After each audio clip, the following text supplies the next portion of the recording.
مختار يعني عملت نتائج كويسه جدا ما حصلتش من سنين، ان كان دايما المصري بيصارع من اجل البقاء. فوجئ الراي العام باقاله كابتن مختار بسبب الهزيمه من نادي سموحه، رايك؟ هو مش إقالة، يعني مش عاوز أقول إقالة، أنا عاوز أقول إنها يعني في تفاهم بينهم وبين بعض مع الكابتن مختار، وده كان بالتراضي بين الطرفين. يعني الموضوع مش بهدوء جدا، يعني لأسباب يعني للطرفين، يعني كانت أحسن حاجة ننهي العلاقة في الوقت ده لمصلحة الطرفين، ما فيش أي مشاكل خالص يعني. استاذ كامل، ما هو بدليل حضرتك هتديله الشرط الجزائي يعني الاقاله. لا ما فيش حاجه اسمها شرط جزائي خالص.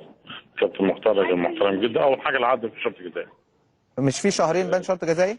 لا يعني ده لما واحد بنقول شهرين، لا ما فيش حاجه اسمها شهرين شرط جزائي ابدا. يعني مفيش دفع شرط جزائي للكابتن مختار؟ لا راجل محترم جدا، واتفقنا يا جماعه ده بدون يعني اقل من المكالمه بتاعتنا لحد دلوقتي، يعني الموضوع كان بسيط جدا. طيب هل بسبب الهزيمه من سموحه يعني، ولا لان كابتن مختار كان عامل ماتش كبير جدا ضد الزمالك، وحتى انت عملت مكافاه اجاده للعيبه لان هم اجادوا في المباراه؟ انا عاوز اوضح دي بالذات. اتفضل. مين مجنون رئيس نادي يعمل لفريق مهزوم مكافاه؟ فالشخص اللي قال هذا الكلام طبعا ده شخص غير مسؤول، يعني عيب جدا ان يطلع يقول ده رئيس النادي ادى مكافاه اجاده على ايه؟ على هزيمه؟ لا انا قلت بس ممكن تكون اجاده على اداء، يعني على يعني لا اطلاقا اطلاقا لم يحدث هذا اطلاقا. بالعكس احنا اخذنا قرار في مباراة حرس الحدود بخصم 5000 جنيه على كل واحد، واخذنا قرار على مباراة سموحة امبارح 5000 جنيه على كل واحد. طيب عندنا الثواب والعقاب موجود، يعني عيب جدا. لا انا بحب اوضح دي، سمعتها اتفضل يا بعض الاصدقاء ان في احد الساده الافاضل الرياضيين قال ان احنا مش ممكن ان احنا ندوم اجاده على وخدوا 10000 جنيه وكلام، يعني كلام مش صح من ده. ليه؟ يعني احنا دي اداره، احنا عندنا اداره محترمه جدا بتعرف ايه الصح والغلط. هذا لم يحدث اطلاقا. تمام. وتقريبا الكابتن ابراهيم يوسف اللي قال الكلام ده؟ انا على حسب معلوماتي الكابتن مسؤول هذا الكلام، لكن مش عارف اجيب المعلومات دي منين، فارجو في المستقبل يكون في تدقيق في المعلومات، اللي دي بتعمل صوره سيئه جدا لنا بالذات. طيب استاذ كامل، دلوقتي كان كل الجرايد كاتبه كابرال، وانا على علم ان هو طلب $50,000 في الشهر، وطبعا قلت له هنبقى نرد عليك، طبعا مبلغ مبالغ فيه، وان هو عايز الجهاز الفني هو اللي يحدده، وعايز 6 شهور مقدم. لا الكلام ده مش صح برضه اطلاقا، يعني الكلام ده مش صح.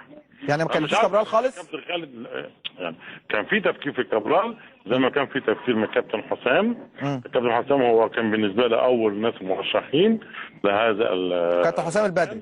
حسام البدري طبعا. تمام. اللي حصل ان هو عنده ظروف يعني خاصه جدا بالاسره، وكان محتاج وقت وده، وكان في بمنتهى الشياكه واللياقه. كابتن حسام قال لي انا لو اول الموسم كنت جيت، لكن يعني انا لظروفي العائليه، لان عائلته في كندا. بالظبط، فانا بعتذر. والراجل يعني طب هل هو رشح لك كابتن علاء ميهوب؟ يعني قال لك كابتن علاء ميهوب ممكن يكون متواجد مع حضرتك؟ لا اطلاقا. طب حضرتك بس كابتن علاء ميهوب اصبح المدرب العام المدير الفني ولا المدرب العام؟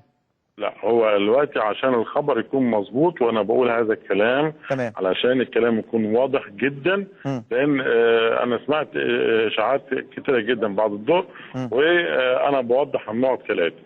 الكابتن علاء ميهوب مع الكابتن طارق الصاوي الاثنين مدربين عام للنادي المصري. تمام. والاثنين هيتولوا المسؤوليه. تمام. ماتش المقاولين اللي جاي. وماتش المقاولين اللي جاي عقبال ما تجيب مدير فني اجنبي. علشان نقعد نفكر ونشوف، لان انا مش عاوز اجيب واحد مع القهوه. تمام صح. اجيب واحد على مستوى كويس جدا، واعتقد النادي الاهلي عمل هذا الكلام بالظبط. على النادي الاهلي قال لك كابتن زيزو للدور الاول عشان يجيب مدير فني على مستوى. وقعدنا ووضحنا الامور وبعدين لحسن الحظ ان طارق الصاوي وكابتن علاء ميهوب الاثنين بيحبوا بعض جدا من ايام الناشئين، وانا شفت انا شفت ان في ارتياح كبير جدا بين الاثنين مع بعض. تمام. ما كنتش قدمت على طب معلش يا كابتن استاذ كامل، انا عشان نحدد اولا، كابتن علاء ميهوب والكابتن طارق الصاوي الاثنين مدربين عام، يعني ما فيش اول وثاني. طب ما هل مش ممكن يحصل مين اللي هيحط التشكيل، مين اللي يعني في ماتش المقاولين اللي جاي، يعني لازم يكون في رجل اول ورجل ثاني، ولا ايه رايك؟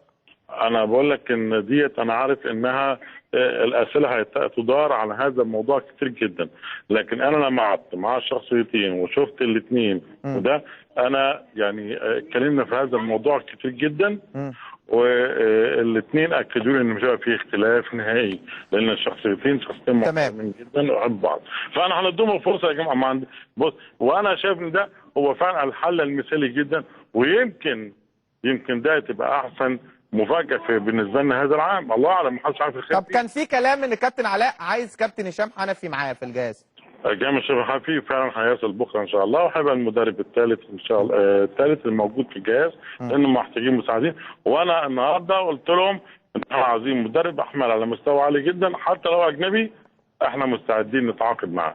يعني كل الامور هنوفرها لهم ان شاء الله، لكن الخبر اللي فعلا اللي عمل لي ارتياح كبير جدا للحل المؤقت حاليا هو ان جميع اللاعبين اتصلوا بيا النهارده وفرحانين جدا جدا، انهم يعرفوا كويس جدا كابتن علاء ميهوب من قبل. كان طارق الصاوي معاهم، طارق الصاوي كان مش فرحانين ان الكابتن مختار مشي يعني؟ لا مش هذا الكلام، مش هذا الكلام، كلام واضح جدا بوجود الكابتن علاء ميهوب، لان يعني واحد زي جديد قاعد يحكي لي كلام جميل جدا على كابتن علاء ميهوب، كان موجود في النادي. اتمنى توفيق الماتشات اللي جايه.